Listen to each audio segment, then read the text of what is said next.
الذین یاکلون الربا، اب ربا کا مسئلہ شروع ہو رہا ہے جو سود کھاتے ہیں۔ وجہ کیا ہے؟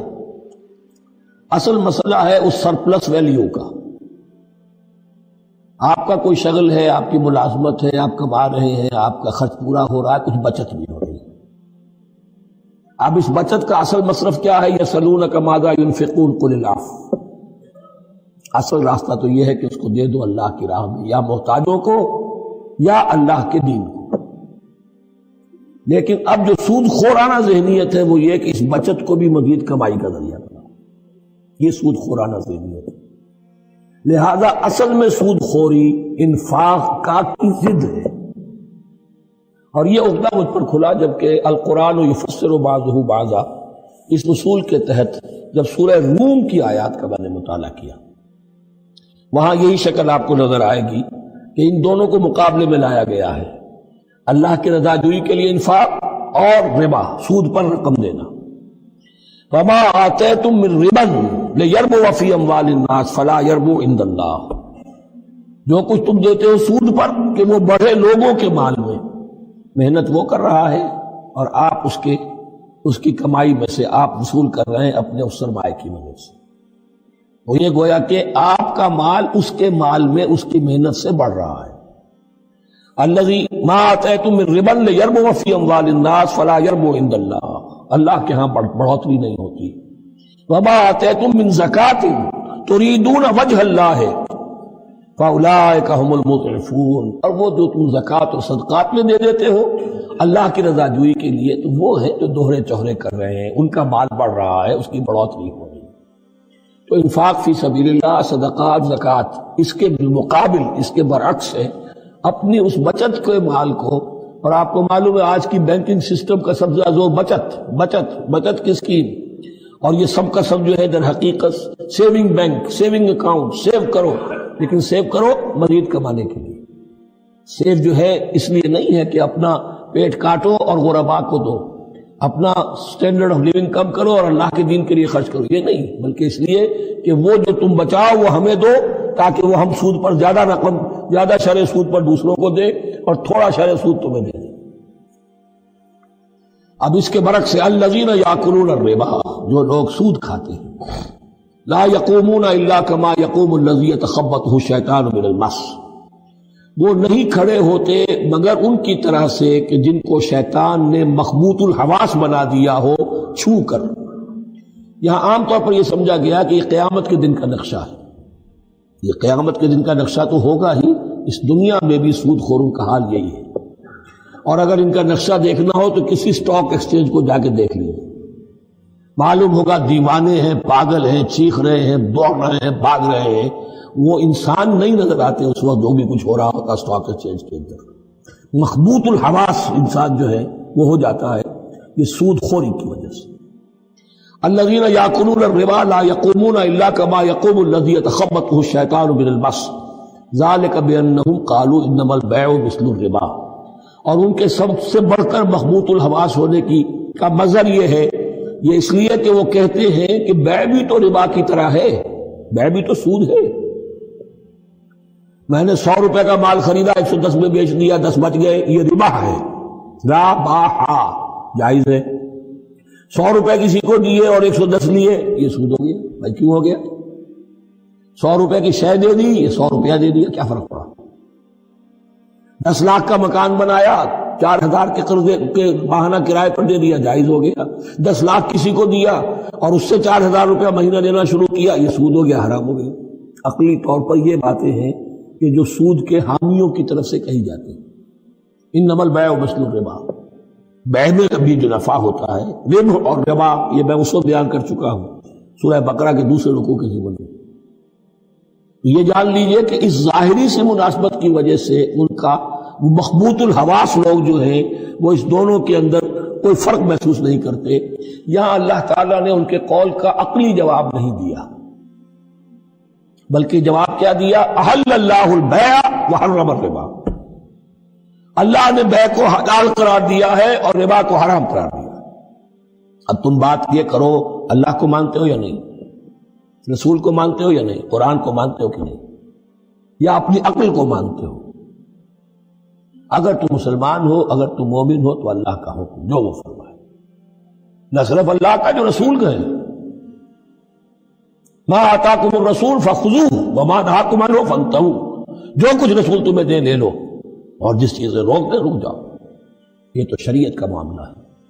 ویسے اس میں جو فرق واقع ہوتا ہے وہ یہ ہے کہ ایک ہے فلوئڈ منی، فلوئڈ کیپٹل، ایک ہے فکسڈ کیپٹل۔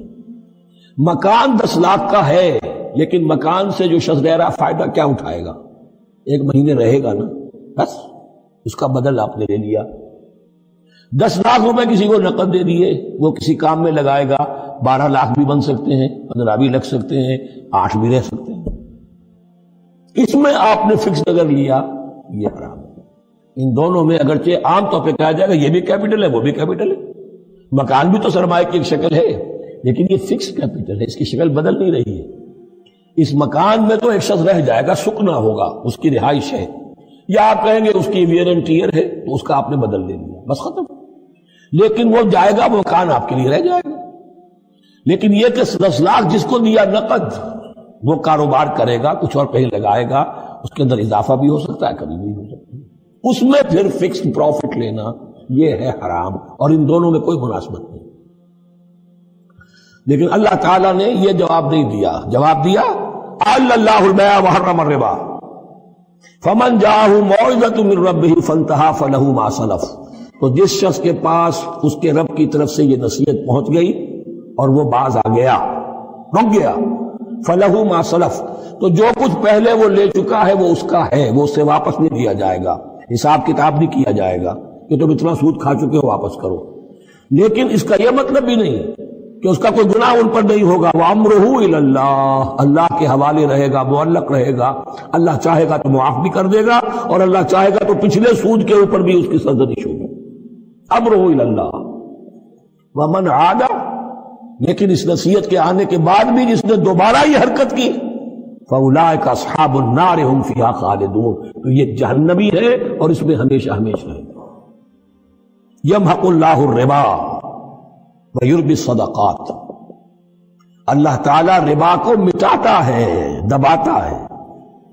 اور ہمارے زمانے میں شیخ محمود احمد مرحوم نے ایک کتاب لکھی ہے مین اینڈ منی، اس میں ثابت کیا ہے جہاں جو یہ سود کا معاملہ چلتا ہے 3 چیزیں ساتھ ساتھ بڑھتی چلی جاتی ہیں۔ جتنا سود بڑھے گا ان امپلائمنٹ بڑھے گی، انفلیشن بڑھے گی، نتیجے میں انٹرسٹ ریٹ بڑھے گا، جیسے انٹرسٹ ریٹ بڑھے گا ان امپلائمنٹ مزید ہوگی، انفلیشن زیادہ ہوگی، اس سے وشس سرکل، اور اسی کے نتیجے میں تباہی ہو جاتی ہے، چھپی رہتی ہے وہ تباہی۔ وہ تو ایک ہی وقت میں بینک کرپٹ ہوگا، کوئی بینک، بڑے بڑے بینک جو ہیں دیوالے نکلیں گے، ابھی جو کوریا کا حشر ہو رہا ہے اور جو اس سے پہلے روس کا ہو چکا ہے، یہ سارا جو ہے یہ یوں سمجھیے شیش محل کی طرح ہے، اس میں تو ایک پتھر پڑے گا تو ٹکڑے ہو جائیں گے۔ وَمَنْ عَادَ فَأُولَٰئِكَ أَصْحَابُ النَّارِ هُمْ فِيهَا خَالِدُونَ يَمْحَقُ اللَّهُ الرِّبَا وَيُرْبِي الصَّدَقَاتِ، اللہ تعالیٰ پالتا ہے، صدقات کو پالتا ہے، بڑھاتا ہے اللہ کے ہاں۔ وہ آیت میں سنا چکا ہوں آپ کو، سورہ روم کی 39ویں آیت ہے یہ، وَمَا آتَيْتُم مِّن رِّبًا لِّيَرْبُوَ فِي أَمْوَالِ النَّاسِ فَلَا يَرْبُو عِندَ اللَّهِ وَمَا آتَيْتُم مِّن زَكَاةٍ تُرِيدُونَ وَجْهَ اللَّهِ فَأُولَٰئِكَ هُمُ الْمُضْعِفُونَ وَاللَّهُ لَا يُحِبُّ كُلَّ كَفَّارٍ أَثِيمٍ، اور اللہ کو ہرگز پسند نہیں ہے وہ سب جو ناشکرے ہیں اور گناہ گار ہیں۔ ان الذين آمنوا وعملوا الصالحات واقاموا الصلاة وآتوا الزكاة لهم اجرهم عند ربهم ولا خوف عليهم ولا هم يحزنون، ہاں جو لوگ ایمان لائیں اور نیک عمل کریں، نیک عمل میں ظاہر بات ہے جو شے حرام ہے اس کا چھوڑ دینا بھی لازم ہے، اور نماز قائم رکھیں، زکوٰۃ ادا کریں، ان کے لیے ان کا اجر محفوظ ہے ان کے رب کے پاس، ولا خوف عليهم ولا هم يحزنون۔ یا ایھا الذین آمنوا اتقوا اللہ وذروا ما بقی من الربا، اے ایمان والو اللہ کا تقوی اختیار کرو اور چھوڑ دو جو رہ گیا ہے سود میں سے۔ آج فیصلہ کر لو کہ جو بھی کچھ تمہیں کسی کو قرض دیا تھا اب اس کا سود چھوڑو۔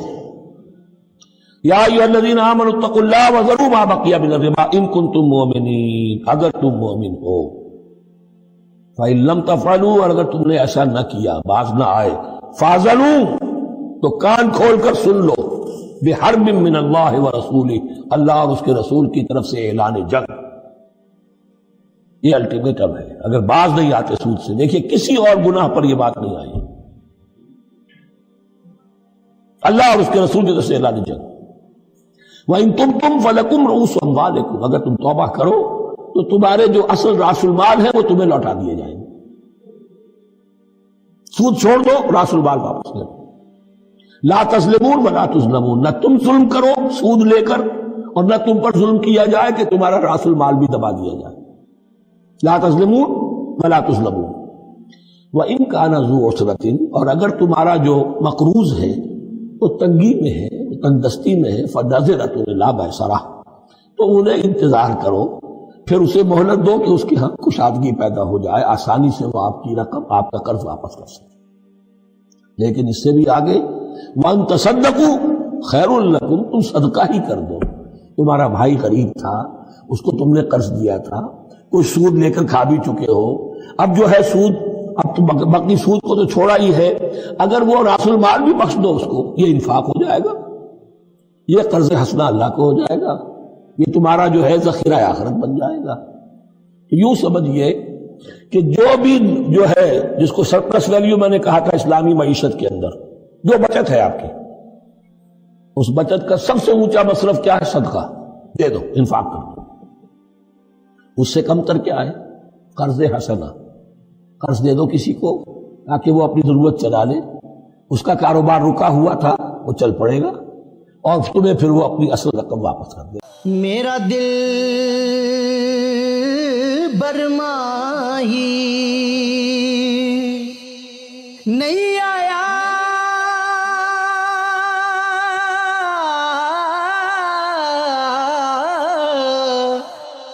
میرا دل برماہی ایویں بولنا جھوٹے آکاں، تو جھوٹا تیرے اوے بول وچ جھوٹے، تینو تاڑی مار اڑا، تو جھوٹا تیرے بول وچ جھوٹے۔